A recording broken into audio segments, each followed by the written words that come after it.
Bom dia, você presencial, irmão querido, você que nos ouve. Amém?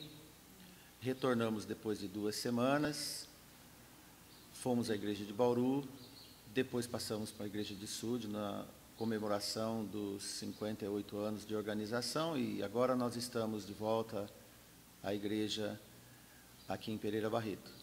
Hoje, nesta manhã de domingo, uma maravilhosa manhã que o Senhor nos permite, nós queremos, de forma de gratidão, falar do Senhor, falar de você em relação ao Senhor e de coisas que nós precisamos de ouvir, necessariamente colocar em prática. Amém? Então vamos. É comum nós nos descontrolarmos por coisas pequenas, dizer coisas tipo: hoje não é meu dia, nada dá certo, isso só acontece comigo, levantei com o pé esquerdo, entre outras expressões que não devemos usar. Estes acontecimentos, indesejáveis por pequenos descuidos, naturais, não devem ser potencializados para atrapalhar nossa caminhada, ainda que seja longa. Coisas que não mudam nada na nossa vida, coisas que nada atrapalham as mais importantes que devemos seguir. Embora alguns não se perturbam, no entanto, outros são mais reagentes, sensíveis e até explosivos. É comum pequenos acontecimentos nos aborrecerem. Também deveria ser comum suportar essas coisas que nos aborrecem, coisas chatas e repetidas, de uma maneira mais equilibrada. Eventos simples, como esquecer o tempo de assar um bolo e queimá-lo todo, quebrar um prato, um copo, a criança quando derrama o leite, um pneu furado, esquecer a chave dentro do carro trancado, entre outros tantos eventos que podem ocorrer nas nossas vidas. Esses acontecimentos desastrosos não podem explodir nosso temperamento para estragar o dia todo e deixar de consagrar o dia ao Senhor. Afinal, bolo não se queima todo dia, mas nunca sabe qual vai ser o último dia que vamos queimar um bolo na vida. Pensando assim, é melhor queimar muitos bolos ainda, sinal que estamos vivos.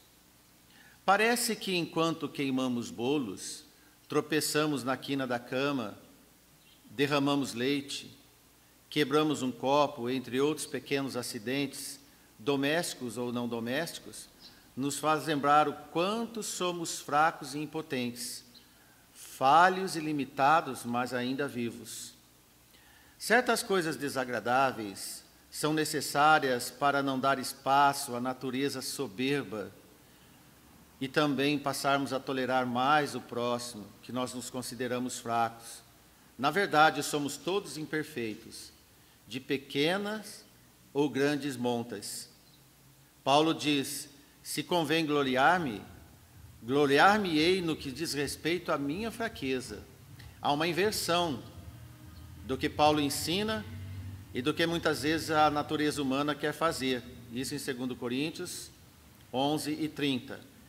Assim deve um crente tratar esses eventos sem destemperar nosso equilíbrio suave de humor. A verdade é que não podemos desequilibrar-nos por coisa alguma, a começar pelas mais insignificantes. Coisas pequenas não devem fazer grandes estragos no nosso testemunho. Não podemos blasfemar por coisas pequenas que nos chateiam, que nos aborrecem. Não podemos, de ira em ira, acumular raiva e depois nascer o ódio. Nosso compromisso de uma vida equilibrada, segura, deve ser eficaz para que possamos ser mais elegantes, cordiais nas pequenas e maiores situações adversas.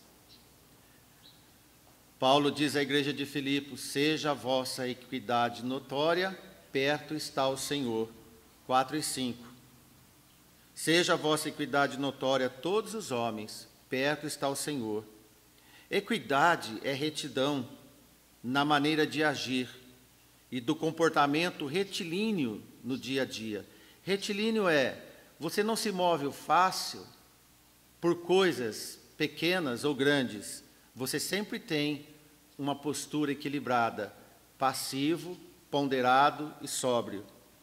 Nossos filhos, nossos netos, nossa esposa, parentes, patrões podem nos fotografar em momentos de pequenos deslizes provocados por situações insignificantes. Quantas desavenças graves iniciam por situações banais? Pense, devemos aprender mais a admitir as fraquezas da natureza da nossa carne. Veja o que Jesus disse aos seus discípulos: vigiai e orai, para que não entreis em tentação. Na verdade, o espírito está pronto, mas a carne é fraca. Você sabe quando Jesus disse isso? Os discípulos estavam dormindo, enquanto Jesus pediu para que eles orarem. Jesus pediu que velassem com ele, mas eles dormiram 2 vezes, enquanto Jesus estava cheio de tristeza. Não somos diferentes das fraquezas dos discípulos, e também não somos diferentes das fraquezas do povo que saiu do Egito. Parece que o povo que saiu do Egito com Moisés não era muito lá essas coisas, nesse sentido de tolerância diante de Moisés. Eram broncos por qualquer necessidade, qualquer evento, por coisas do dia a dia, eles acostumaram a murmurar, provocavam Deus. Veja só, os discípulos dormiram, o povo reclamava, e nós, como somos, agora com Cristo? Assim podemos estragar, ou podemos estar alguns na igreja, e estragar o andamento, por exemplo, sendo críticos das coisas que eles mesmos poderiam participar melhor, isto a nós também. Potencializam pequenos desajustes na igreja como motivo de reclamar e alavancar críticas. Bolo queimado na igreja pode acontecer, mas nada que impede a igreja avançar, com perturbação ou não exagerada. Membros que são alegres e participativos quando tudo vai bem, outrora surgindo um problema, alugam um pessimismo exagerado.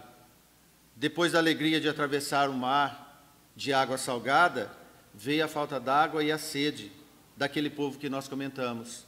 Em Êxodo 15, versículo 23, diz que eles chegaram a um lugar chamado Mara, e lá não puderam beber as águas, porque as águas eram amargas, e aquele lugar tomou esse nome por isso. Então o povo murmurou contra Moisés, dizendo: que havemos de beber? Concordo que passar sede no deserto sem água e orar com muito sono é complicado. Nós temos a natureza voltada para a tolerância zero, apenas para satisfazer nossos requintes da carne. Pode ver, coisas pequenas, quando nós falamos, são coisas que querem para satisfazer a nós, não ao próximo e não ao Senhor. Isso é natureza de tolerância zero. Deus não gosta disso. Esquecemos com facilidade que antes da esperança havia uma escuridão sem fé e sem presença de Cristo. Queimar bolos não está na nossa admissão de falhas pessoais, dessa tolerância zero. Transformamos pequenos eventos em grandes manifestações de mau humor. A maioria dos nossos desconfortos são passageiros, experiências que nos mostram quanto somos falhos. Isto deveria provocar um aprendizado, um crescimento voltado para a humildade. Todo bolo queimado deveria lembrar que nós somos falhos e não reclamar do fato em si. Devemos pegar na massa e fazer novamente um outro bolo, com mais atenção. Caso queime novamente, façamos outra massa, até acertar. Assim é a vida. Tempos difíceis geralmente são épocas que mais crescemos. Na perseverança nós vencemos. São tempos que nós mais queimamos receitas, mais tropeçamos na quina da cama, mais derramamos e quebramos copos. Parece que estragamos todos os ingredientes e as peças. Não enxergue dessa forma. Na verdade, com as nossas falhas, enxergamos a nós mesmos e o próximo com mais empatia e entendemos que nada somos diante de Deus e diante da natureza. Moisés teve paciência com o povo, Jesus teve paciência com seus discípulos. Nós devemos ter paciência com o próximo para poder entender a glória de Deus.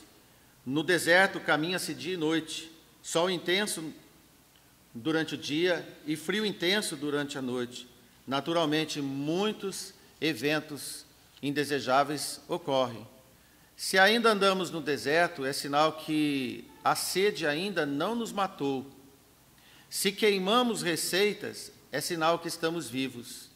Se erramos, há oportunidade de acertar enquanto ainda estamos vivos. No seu deserto tem alimento, e ainda que não tenha o conforto que você deseja, mas tem vida para desfrutar em honra ao Senhor. O escritor de Hebreus disse, 12:15, tendo cuidado que ninguém se prive da graça de Deus e que nenhuma raiz de amargura brotando vos perturbe e por ela muitos se contaminem. Raiz de amargura nasce da terra de pequenos brotos, de pequenas raízes, de pequenas sementes. Coisa pequena pode tornar uma ardente provação contaminante que atinge a muitos. Como diz Pedro na sua primeira carta, 4:12. Amados, não estranheis a ardente prova que vem sobre vós para vos tentar. Ele não disse a pequena ou grande coisa, mas diz que arde, como se coisa estranha vos acontecesse. Pedro alertava os irmãos na necessidade de vigiar com sobriedade, independente dos fatos. As coisas pequenas podem perturbar e fazer estragos muito grandes. Elas são como pequenas raposinhas dos cantares, que fazem um estrago tão grande, pois elas atravessam o valado, o cercado, para comer os brotos. Pois onde comem os brotos, não nascem frutos. Broto e raiz são ambos iniciantes. O broto das videiras devem dar frutos. A raiz de amargura devem ser cortadas e banidas. Ainda que bolos queimem, não deve nascer raiz de amargura. No entanto, as videiras devem florescer para dar frutos e frutos abundantes. Que Deus te abençoe, que Deus nos dê um belo dia de domingo. Amém.